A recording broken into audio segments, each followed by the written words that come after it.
Salut à tous, c'est Dimi Sofri. Aujourd'hui on va parler du gaz. Vous êtes prêts? Vamos!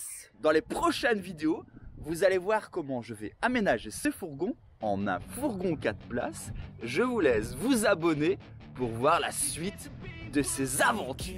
Il y a beaucoup de gens qui aiment pas trop le gaz dans les véhicules. Oh là là, tu sens cette odeur? Non, je sens pas. Mais le circuit de gaz, si évidemment il est bien fait, présente d'énormes avantages sans avoir de risque. En effet, il serait très difficile d'avoir des plaques de cuisson électriques sans avoir des batteries énormes. On peut aussi avoir un chauffe-eau au gaz qui permet d'avoir de l'eau chaude très rapidement.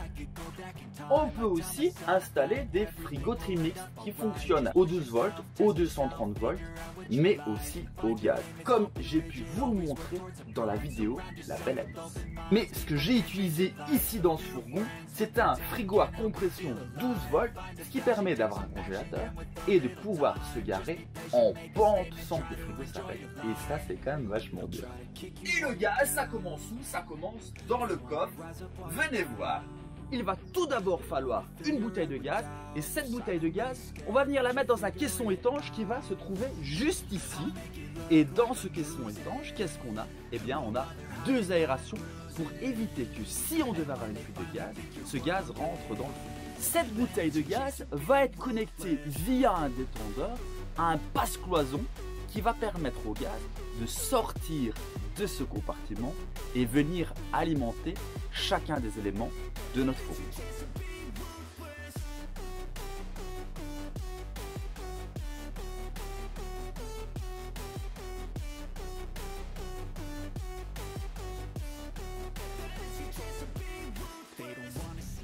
Une fois qu'on est sorti avec notre passe-cloison, on vient ici alimenter des vannes pour chacun des circuits du fourgon.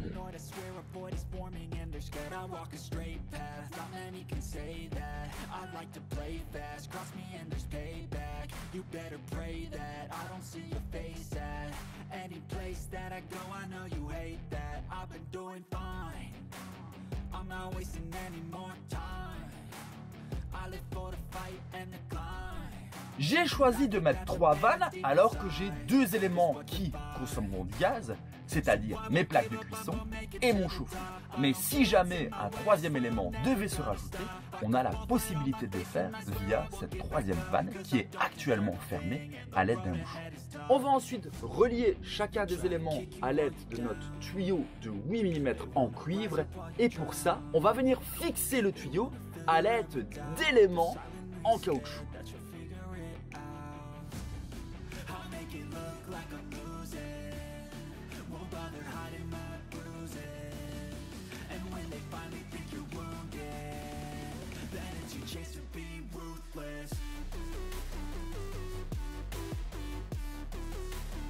Tous les tuyaux vont être coupés à l'aide d'un coupe-tuyau comme celui-ci, afin d'avoir une coupure nette et de pouvoir venir mettre les raccords en olive. Et c'est quoi ces fameuses olives? Eh bien, ça ne se mange pas, non. Ce sont des éléments qui viennent s'emboîter comme ça dans le tuyau pour venir ici dessus.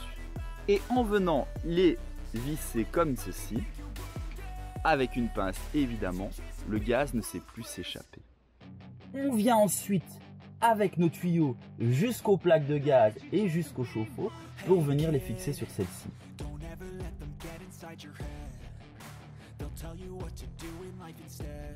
Le gros avantage de ces fameux raccords, c'est qu'on n'a pas besoin de devoir souder les éléments et que c'est très facile à mettre. Une fois qu'on a tout mis, il n'y a plus qu'à ouvrir la vanne de gaz et vérifier que tout fonctionne en allumant les plaques de cuisson et en allumant l'eau chaude par exemple. Il faut ensuite s'assurer qu'on n'a pas de fuite de gaz pour éviter évidemment tous les accidents. Et comment on fait? La première technique, c'est de fermer toutes les portes du fourgon, d'allumer le gaz et de revenir après quelques heures par exemple pour voir si ça sent le gaz. Mais bien sûr, cette technique n'est pas la meilleure. Si vous avez d'énormes fuites de gaz et que vous attendez longtemps, vous risquez évidemment que l'ensemble explose. Je vous conseille donc d'utiliser de l'eau savonneuse que vous allez mettre sur chacun des raccords que vous avez effectué. Et si vous voyez apparaître des petites bulles, c'est que les raccords sont mal vissés et que vous avez des fuites de gaz. À ce moment-là, qu'est-ce qu'on fait? Eh bien, on va venir tout resserrer pour être sûr de ne plus avoir de bulles et donc de fuites de gaz. Si, malgré le fait de resserrer, vous avez toujours ces fameuses bulles, c'est que votre bague a été mal mise et je vous conseille alors de tout enlever et de le refaire proprement. Il est également possible de vérifier la pression de sortie du circuit pour voir si vous n'avez pas de perte. Et ça, il faut utiliser évidemment des appareils qui sont particuliers et utiliser un détenteur avec une sortie pour venir mettre cette sonde. Il existe évidemment d'autres circuits de gaz beaucoup plus simples, par exemple des petites bonbonnes de gaz qu'on vient à mettre en dessous des plaques de cuisson.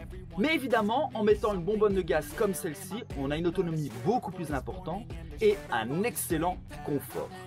De nouveau, si vous avez des questions, n'hésitez pas à me laisser un message dans les commentaires. Merci pour votre soutien, merci pour les partages sur Facebook et pour tous vos likes.